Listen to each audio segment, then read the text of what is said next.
உத்தரகாண்ட் பொது சிவில் சட்டம் என்ன சொல்கிறது?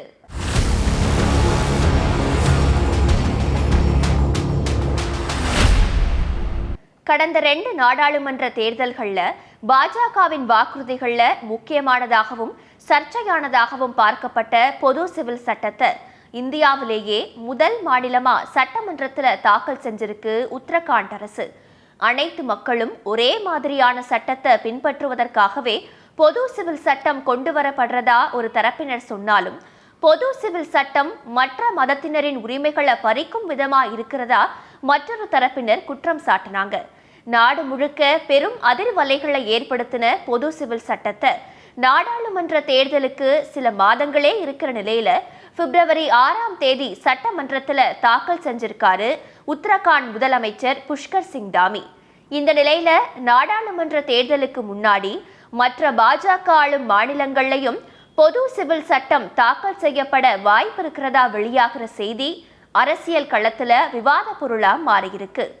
பொது சிவில் சட்டத்தை முதல் மாநிலமாக நிறைவேற்றுகிறதா உத்தரகாண்ட்? தேர்தல் சமயத்தில் பொது சிவில் சட்டம் நிறைவேற்றப்படுவதன் பின்னணி என்ன? இதையெல்லாம் தான் ஸ்பாட்லைட்ல பார்க்க போறோம்.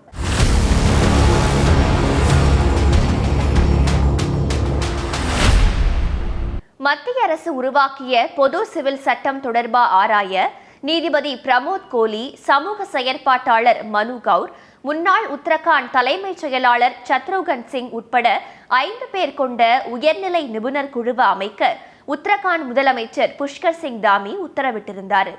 நிபுணர் குழு 2,33,000 பேருக்கிட்ட பொது சிவில் சட்டம் தொடர்பா கருத்துக்களை பெற்றதா சொல்லப்படுது.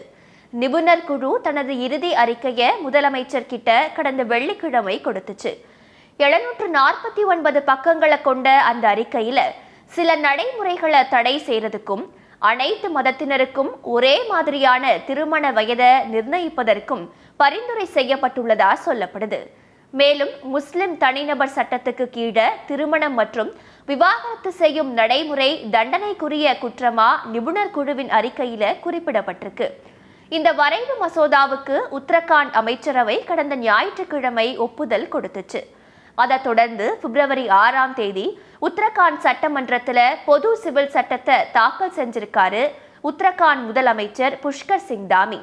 பொது சிவில் சட்டம் தாக்கல் செய்யப்படுறதை ஒட்டி உத்தரகாண்ட் சட்டப்பேரவை வளாகத்தை சுத்தி பாதுகாப்பு பல மடங்கு அதிகரிக்கப்பட்டிருக்கு.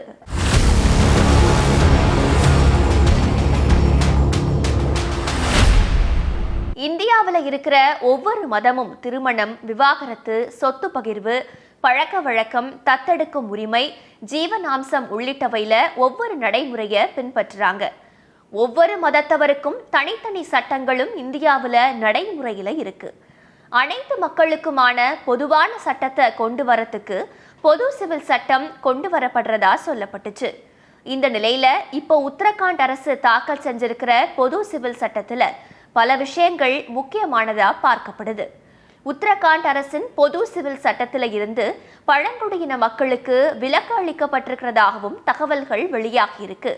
குறிப்பா பொது சிவில் சட்டம் பெண்களின் உரிமைகளை நிலைநாட்டும்னு ஒரு பார்வை முன்வைக்கப்படுது.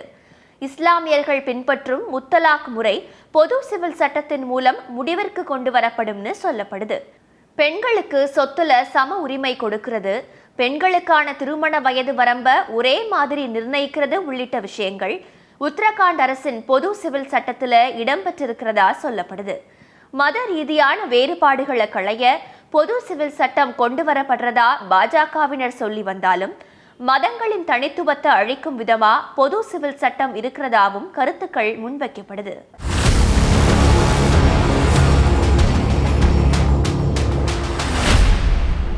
கடந்த நாடாளுமன்ற தேர்தல்கள்ல பாஜகவின் தேர்தல் வாக்குறுதிகள்ல முக்கியமானதா பார்க்கப்பட்டுச்சு பொது சிவில் சட்டம். உத்தரகாண்ட் சட்டமன்ற தேர்தலையும் பொது சிவில் சட்டம் தொடர்பான வாக்குறுதி இடம்பெற்றிருந்ததும் குறிப்பிடத்தக்கது. இன்னும் சில மாதங்கள்ல நாடாளுமன்ற தேர்தல் வர இருக்கிற சூழல்ல உத்தரகாண்ட் சட்டசபையில பொது சிவில் சட்டம் தாக்கல் செய்யப்பட்டிருக்கிறது. பொது சிவில் சட்டம் தொடர்பான விவாதங்களுக்கு மீண்டும் வழிவகுத்திருக்கு. இதையடுத்து தேர்தல் களம் மீண்டும் பொது சிவில் சட்டத்தை மையமா வச்சு நகர தொடங்கி இருக்கு. இது ஒரு பக்கம் இருக்க, பாஜக ஆளும் மாநிலங்களான மகாராஷ்டிரா மற்றும் குஜராத் மாநிலங்கள்ல அடுத்த கட்டமா பொது சிவில் சட்டத்தை நிறைவேற்ற பாஜக திட்டமிட்டு இருக்கிறதாவும் சொல்லப்படுது. ராஜஸ்தானுக்கு பொது சிவில் சட்டம் அவசியம் தேவைன்னு ராஜஸ்தானை சேர்ந்த அமைச்சர் ஒருத்தர் பேசியிருக்கிறதும் குறிப்பிடத்தக்கது. உத்தரப்பிரதேசம் மற்றும் ராஜஸ்தான் அரசுகளும் பொது சிவில் சட்டத்தை அமல்படுத்துறதுல ஆர்வம் காட்டி வரதாவும் தகவல்கள் வெளியாகி இருக்கு. பாஜக ஆளும் மற்ற மாநிலங்களையும் பொது சிவில் சட்டத்தை நாடாளுமன்ற தேர்தலுக்கு முன்னாடி நிறைவேற்ற பாஜக முனைப்பு காட்டும்னு பார்வை முன்வைக்கப்படுது.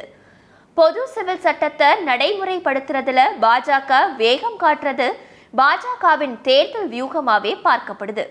இந்த நிலையில ராஜஸ்தானுக்கு பொது சிவில் சட்டம் அவசியம் தேவைன்னு ராஜஸ்தானை சேர்ந்த அமைச்சர் ஒருத்தர் பேசியிருக்கிறதையும் கவனிக்க வேண்டியிருக்கு. பொது சிவில் சட்டத்துக்கு ஆதரவாகவும் எதிராகவும் கருத்துக்கள் முன்வைக்கப்பட்டு வர நிலையில 2024 நாடாளுமன்ற தேர்தலில் பொது சிவில் சட்டம் எதிரொலிக்குமா அப்படிங்கிறத தேர்தல் களமே முடிவு செய்யும். செய்திகளை உடனுக்குடனும் துல்லியமாகவும் தெரிந்து கொள்ள சப்ஸ்கிரைப் பண்ணுங்க.